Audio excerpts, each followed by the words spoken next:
So, welcome back. Now, that was, by the way, the last break. So we're now about to embark on a fast and furious round of presentations.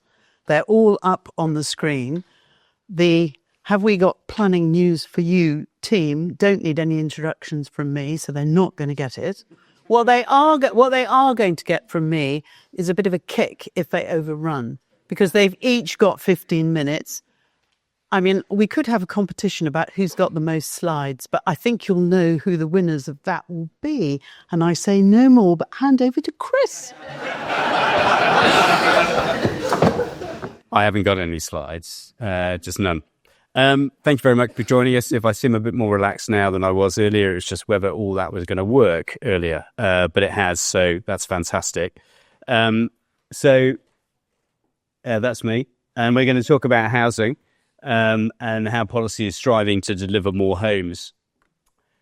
The starting point is, obviously, to just cast your mind back to where we were with the previous government and those advisory housing targets, which everybody said, well, they're not really advisory, but that's what Michael Gove came out and said. He came out and said, we're going to have advisory housing targets, i.e., you don't even need to adhere to the figures that we're giving you. No need to review the Greenbelt. Went out of their way to say that. We'd had 10 years of constantly saying, well, housing need isn't enough to get rid of or to allocate sites in the Greenbelt. And 4 years supply, how is that going to help the delivery of more homes? 4 years supply if you're producing a plan. And then protection from 5-year land supply for 5 years once you got the plan adopted. So we couldn't have any inquiries or any questioning of the 5-year land supply for a 5-year period. And the national target barely added up to 300,000 even before you take into account constraints. So that's where we were under the previous government. What do we have now? We have a standard method figure that is much, much higher. Some would say not high enough when you look at actual delivery, you look at transitional plans and so on, but at least it is significantly higher than the 300,000, making that a realistic prospect. Mandatory housing targets, government were very clear about that. We're going back to housing targets that should be adhered to. 5-year land supply reinstated, much to the joy of everybody on the panel.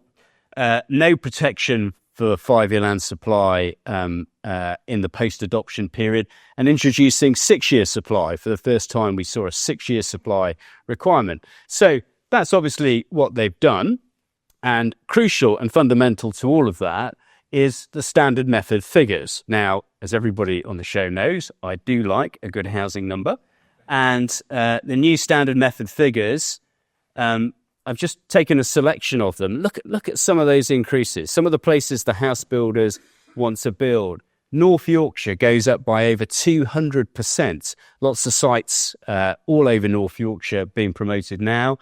Another huge figure is Cheshire East, where Paul and I have spent many a happy time. Dorset, a huge increase as well.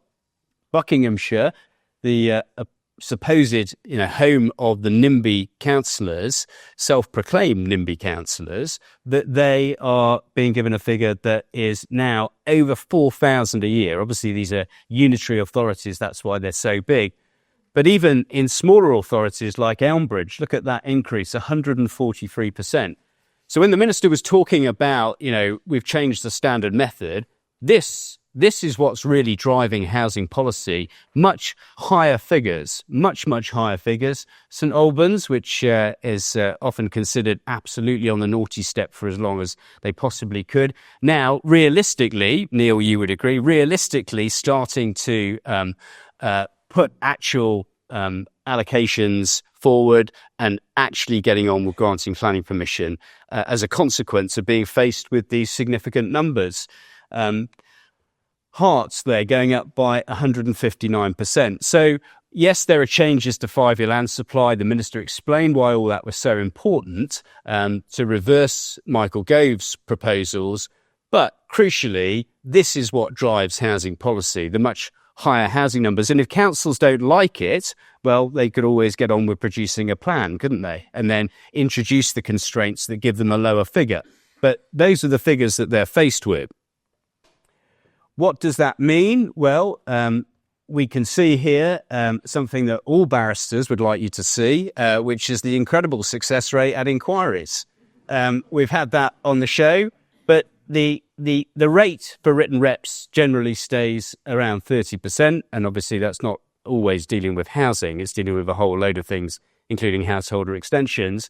But the rate for inquiries in the summer reached over 80% in terms of success rate, 80%.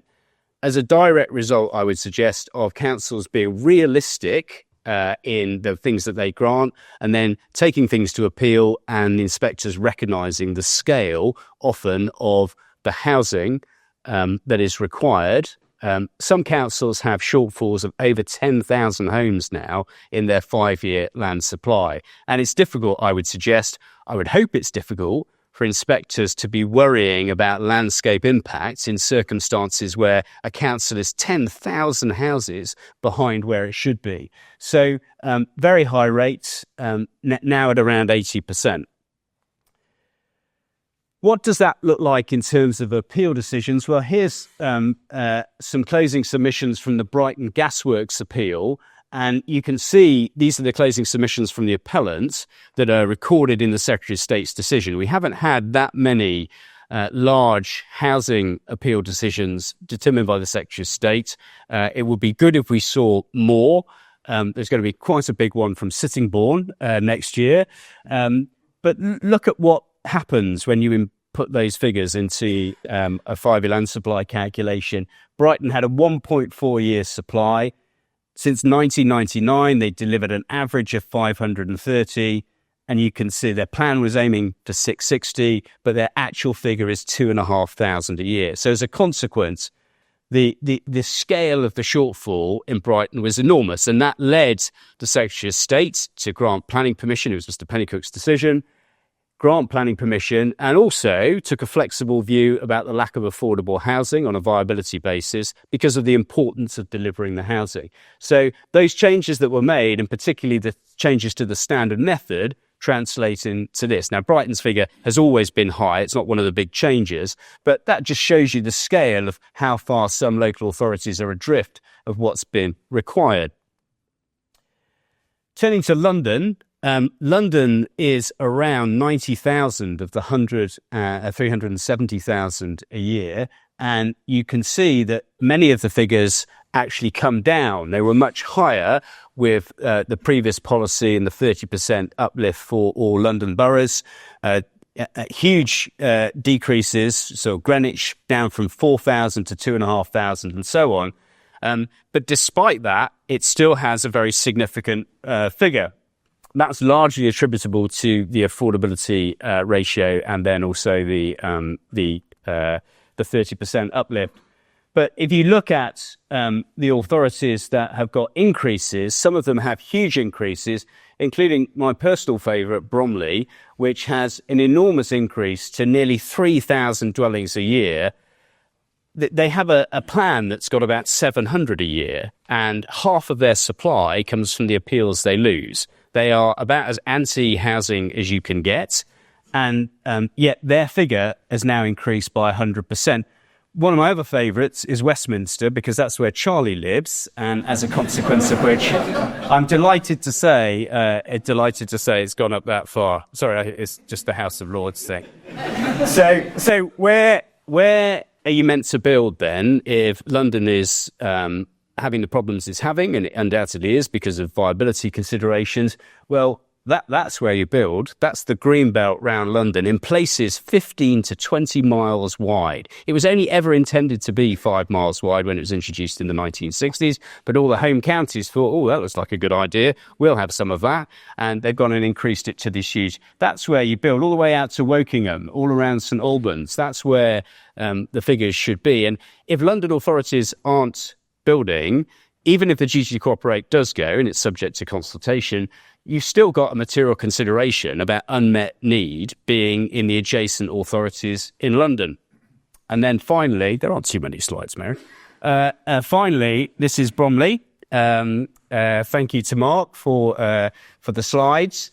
Look, that's Bromley, where over 50% of the authority is Greenbelt. So people say, well, London will never reach 90,000. You could put 90,000 in there. which is a proposal I'm considering. I've said it's 90% prospect of success. But look, there's huge areas, even within the London boroughs, which are capable of being granted planning permission. Now that we have grey belt, and the tests on grey belt in the PPG are very limited. I think that's my 15 minutes. Thank you.